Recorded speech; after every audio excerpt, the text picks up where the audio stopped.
We'll start off by saying greetings and welcome everyone this morning. Uncle Josh Seneb, Habaragani, our Mexican, Hispanics, Latino brothers, K Paso, what's happening, what's up? Uh, we Muslim brothers, Assalamu alaikum, Hebrew brothers, Salam. Uh, those of us in the conscious movement, the Pan Africanist movement, Hotep. Glad to be before you again, Baba Curvin, to bring a message on this morning for us, as usual, hoping that it would empower us in some type of way to where we would come out of the spiritual darkness, the spiritual ignorance, the spiritual comas that a lot of us are satisfied existing in here in America and throughout the world. Our subject on this morning, we have decided that we're going to talk on the politics, solution driven, that politics should be solution driven. Part of our reasoning for doing this is because, as we know, November the 6th is slowly approaching. November the 6th, election day, this coming Tuesday, 2018. So many people are on fire to get out and vote. I personally want to encourage you to get out to vote. Whatever you might vote for or however you might vote, I do encourage you to get out and vote. It's not for me to explain to you who to vote for, Democrat or Republican, but I will encourage you to get out and vote, and I'll explain why I encourage you to get out and vote a little on later on in this presentation. Let me say this right here so be clear. Both political parties, be it Democrat or Republican, have failed you and I as a people. It have failed, if we're talking about the American system, and we are. Both political parties, Democrat or Republican, have failed us tremendously. We'll explain some of that too a little later on. But I also know that in my heart that most of the time the so-called gains and privileges that we have obtained in this country have been through the democratic process. Does that mean I'm encouraging you to vote Democrat? No. Whatever you vote is what's in your heart. That's what you vote for. I'll explain how I feel about that later on.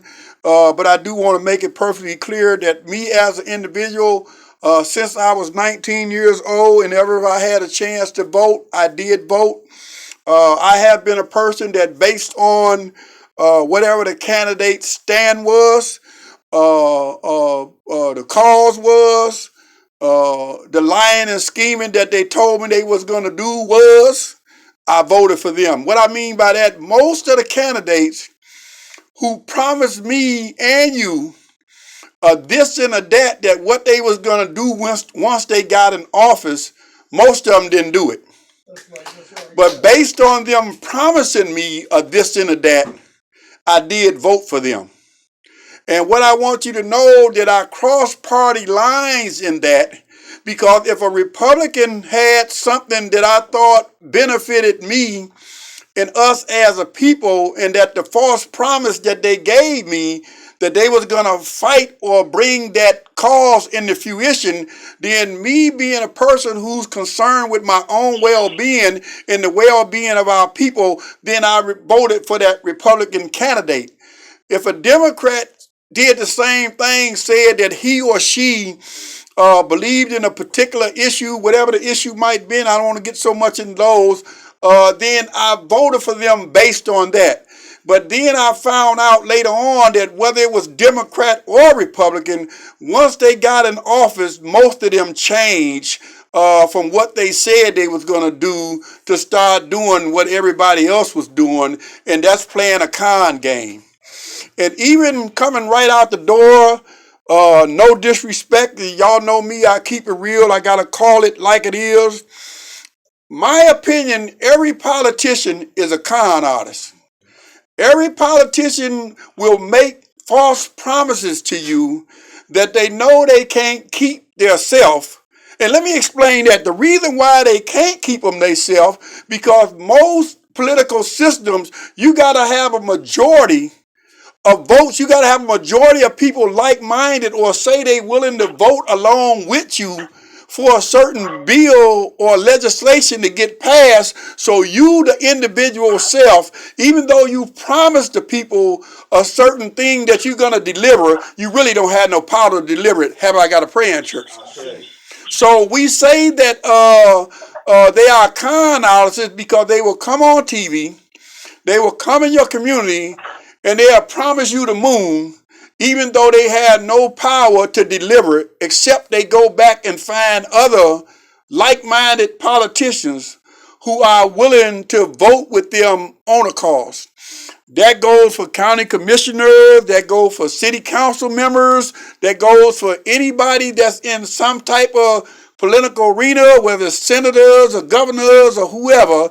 Most of the time, the democratic system does not allow them to, does not afford them the ability to be a one-person dictator in saying this and that is going to be made law, is going to be promulgated, made law, is going to come into fruition, and this is what we're going to do based on what I say as one individual. Most of the time, they have to go to some type of board, some type of body, some type of group of people, and then they vote on it together, and then it comes out, and then they take the credit for it passing.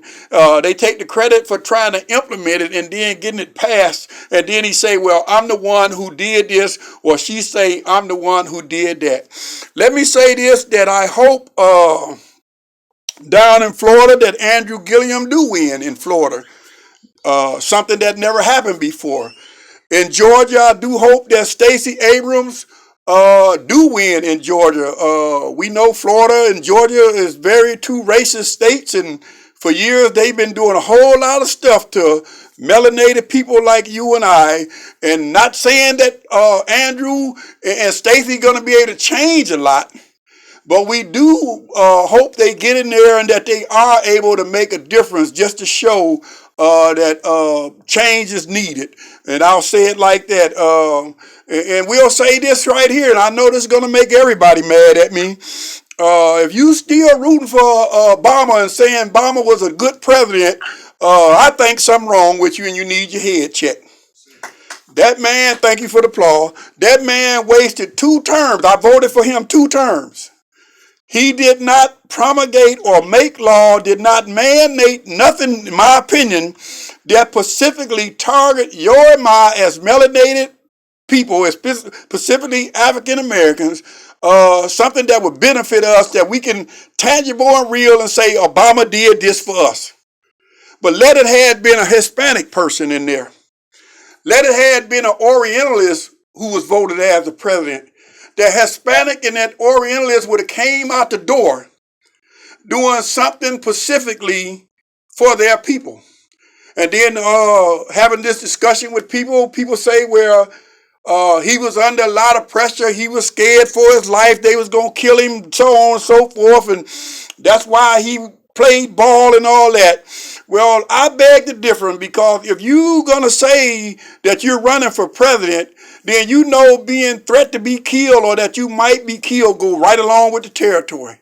But I'd rather die doing something for my people that generations yet unborn can hold me up as a martyr can hold me up as being a respectable person than to promote a lie saying that I did something that I really didn't do. Okay. And it's a whole lot of people, excuse me, y'all,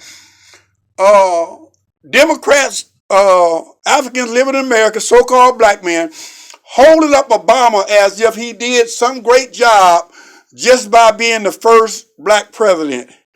If we buy into that mindset that he was the first black one, and those of us in the conscious movement and Pan-Africanism know he was not the first one, but if we're going to buy into that as being the first one, we got to say, what did he do for us? And I don't find nothing edged in stone, nothing profound or powerful that I can list that he did for us collectively as a melanated Africans living in American type people. Even the little things that he did try to do, he did not do them with the authority that he had as the president of the Free World